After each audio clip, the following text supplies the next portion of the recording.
Bonjour à tous bien-aimés, bienvenue sur Vie TV et aujourd'hui on va parler de ta situation, cette situation qui te dérange, cette situation qui ne veut pas disparaître de ta vie, ce mur devant toi, cette impasse, ce blocage qui dure depuis de longues années. On va parler de cela aujourd'hui et dans les minutes qui suivent, tu vas comprendre que c'est possible d'être libéré de cette situation. C'est possible que cette montagne devant toi se déplace parce que la Bible dit que la foi déplace toutes sortes de montagnes. Elle nous dit également que si tu crois, tu verras la gloire de Dieu. Et dans les minutes qui suivent, tu vas comprendre que si à ce jour, cette forteresse devant toi n'est pas encore tombée, c'est parce que simplement, tu n'as pas manifesté la foi qu'il fallait. Qu'est-ce que la foi? La parole de Dieu nous dit que la foi est la démonstration des choses que l'on espère. Et elle nous dit également que sans la foi, on ne peut pas être agréable à Dieu. C'est des choses que vous savez, c'est des choses que vous avez déjà tellement entendues. Mais beaucoup de chrétiens ne mesurent pas l'importance que la foi a aux yeux de notre Dieu. Et ils ne réalisent pas que c'est un sujet tellement important qu'il est à l'origine de plusieurs prières qui sont bloquées. Tu es sincère dans ta foi, tu marches avec Dieu. Mais tu es bloqué parce que simplement, tu n'as jamais accepté sa parole. Tu ne marches pas dans la foi. Mais qu'est-ce que la foi? Vous savez, la parole de Dieu nous parle de Zacharie. Zacharie, dans la Bible, c'était un homme de Dieu. C'était quelqu'un qui servait Dieu de tout son cœur avec son épouse Élisabeth. Ils étaient très âgés. Ils avaient un problème d'enfantement. Ils n'avaient pas d'enfant. Et puis un jour, tu as l'ange qui arrive, qui rend visite à Zacharie alors qu'il était dans le temple. Et il lui annonce qu'il va avoir un enfant avec sa femme Élisabeth. Et Zacharie doute, il commence à raisonner.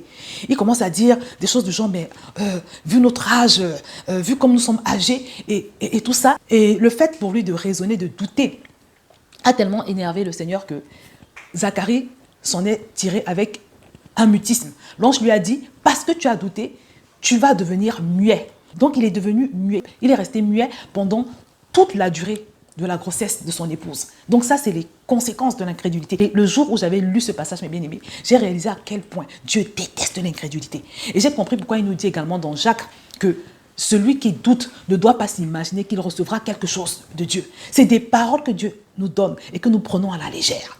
Sans la foi, mon frère, tu peux être agréable à Dieu. Sans la foi, ma soeur, tu peux être agréable à Dieu. Sans accepter la parole de Dieu. Sans dire oui et amen à la parole de Dieu, sans révérer la parole de Dieu, sans honorer la parole de Dieu, sans laisser la parole de Dieu te conditionner.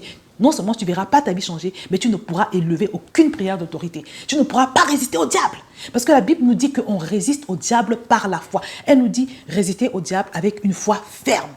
Or, si tu n'as pas la foi, comment tu fais pour résister au diable? On ne résiste pas au diable par des pleurs, par des jérémiades, par des plaintes, par des cris, par toutes sortes de choses que nous avons l'habitude de faire, mais on résiste au diable par la foi. Et la foi, nous dit la Bible, vient de ce qu'on entend. Et ce qu'on entend vient de la parole de Dieu. Beaucoup de gens, malheureusement, se contentent de s'exposer à la parole de Dieu. Mais ils ne l'embrassent pas. Ils ne laissent pas cette parole les conditionner.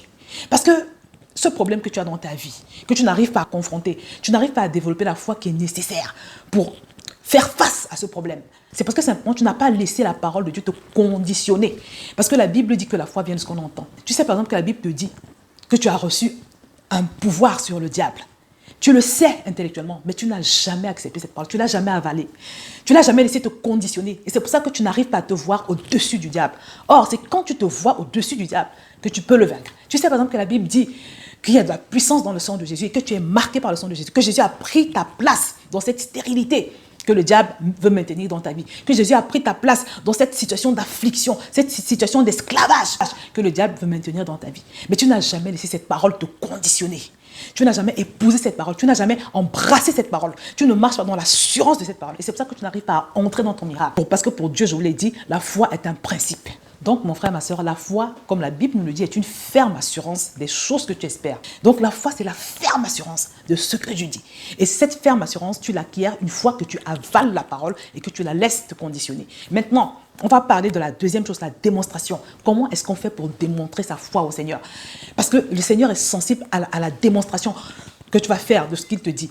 Parce que pour le Seigneur, croire, c'est démontrer. Croire, c'est démontrer. Quand tu lis la Bible, les seules fois où Jésus était surpris, où tu pouvais le voir toucher, c'est quand il voyait des gens démontrer leur foi. Mais comment est-ce qu'on démontre la foi? Pour pouvoir être libéré de toutes les afflictions que j'ai déjà eues à traverser dans ma vie, il a fallu que j'accepte le statut de supériorité que le Seigneur m'avait donné. Que ce soit sur l'esprit de paralysie du sommeil qui m'a oppressé pendant des années, ou bien que ce soit un esprit de destruction également qui m'avait attaqué pendant des années. Il a fallu que j'avale la parole de Dieu concernant ce que Dieu dit, le statut de supériorité que le Seigneur m'a donné sur le diable. Il a fallu également que j'accepte, que j'avale la parole de Dieu en ce qui concerne le fait que je suis une zone interdite pour le diable à cause du sang de Jésus. Et maintenant, la deuxième étape pour la démonstration de sa foi, c'est le fait de visualiser sa délivrance. Il y a de cela plusieurs années, il y avait une relation toxique dans mon foyer. Et je priais par rapport à cela, je priais pour que le Seigneur nous libère en fait de cette personne que l'ennemi utilisait pour détruire mon foyer. Et pendant que je priais, la personne était toujours là. Mais à un moment donné, le Saint-Esprit m'avait mis à cœur de ne pas marcher par la vue, mais de la voir cette personne comme un mirage. Donc la personne était là physiquement, mais je la voyais comme un mirage. Et je me disais en moi-même que fais tout ce que tu veux, mais tu es appelé à disparaître de ma vie. Tu es appelé à cesser d'être utilisé par l'adversaire pour détruire mon foyer. Donc c'est ce que je faisais. Pour te dire, mon frère, ma soeur, que des fois, tu passes par une situation, peut-être c'est une maladie, et à chaque fois que tu vas voir le médecin, il te dit qu'il n'y a pas d'amélioration et que peut-être même les symptômes se sont aggravés. Démontrer sa foi, à ce moment-là, c'est marcher non pas sur la base de ce que tes yeux physiques te montrent, non pas sur la base de ce que le médecin dit, mais plutôt sur la base de ce que la Bible dit. Parce que c'est ce que la Bible dit qui est vrai. C'est la parole de Dieu qui est la vérité. Je ne sais pas si vous comprenez. Tu dois visualiser les choses en fonction de ce que Dieu dit.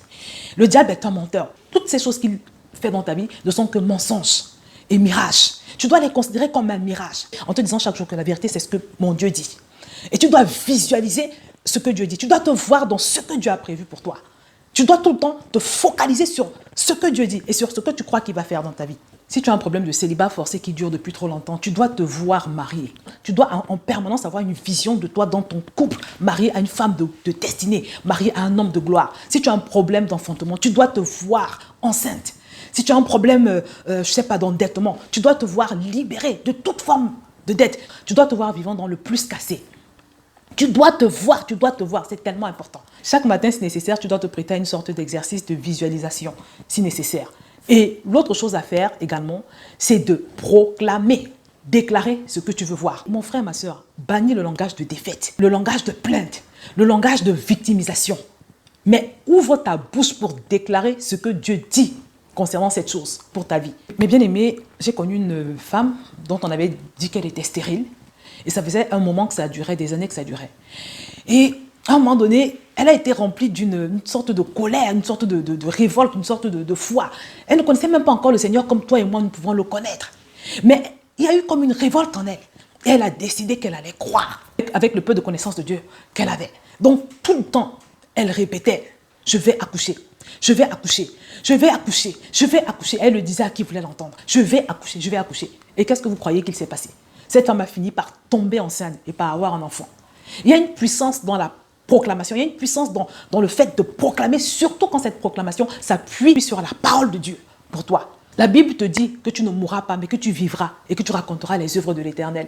Si le médecin t'a dit qu'il te reste 3 jours à vivre, tu dois privilégier cette parole de Dieu et la proclamer. C'est ça qui doit sortir de ta bouche. Au lieu de te plaindre à tout le monde et de dire que le docteur a dit que je vais mourir, il me reste moins de 3 mois à vivre, tu dois déclarer ce que Dieu dit. Je ne mourrai pas, mais je vivrai et je raconterai les œuvres de l'Éternel. Tu dois le déclarer matin, midi, soir. Tous les matins quand tu te réveilles, pendant que tu pries, tu dois le déclarer. Tu dois déclarer ce que tu veux voir, cette chose. La Bible dit que celui qui brûle se marie. Tu as un problème de célibat forcé. Tous les matins, tu te réveilles, je vais me marier. Je ne finirai pas mes jours dans la frustration du célibat forcé. Je vais me marier. Je vais rencontrer mon homme de gloire. Je vais rencontrer ma femme de destinée parce que Dieu est fidèle. Je vais sortir de ce péché. La pornographie n'aura pas raison de moi parce que Jésus l'a cloué à la croix. Jésus a triomphé sur le péché. Il a vaincu le péché. Je suis plus fort que ce péché. Je suis plus forte que cette masturbation. Je suis plus fort que cette colère. Je suis plus fort que cette jalousie. Peut-être qu'il y a un esprit de sorcellerie qui est après toi, qui t'embête tout le temps dans les rêves. Tu fais des rêves terribles et bizarres. Et au lieu d'avoir peur et de te plaindre, ouvre ta bouche et proclame le psaume 27 qui te dit que quand des méchants s'avancent contre moi pour dévorer ma chair, ce sont mes persécuteurs qui chancellent et qui tombent. Déclare cette parole avec autorité et avec foi parce que Dieu habite en toi par son Saint-Esprit. Une autre manière de démontrer sa foi, c'est de rendre grâce à Dieu. Tous les matins, quand tu pries et même le soir, quand tu pries, prends quelques minutes pour remercier le Seigneur.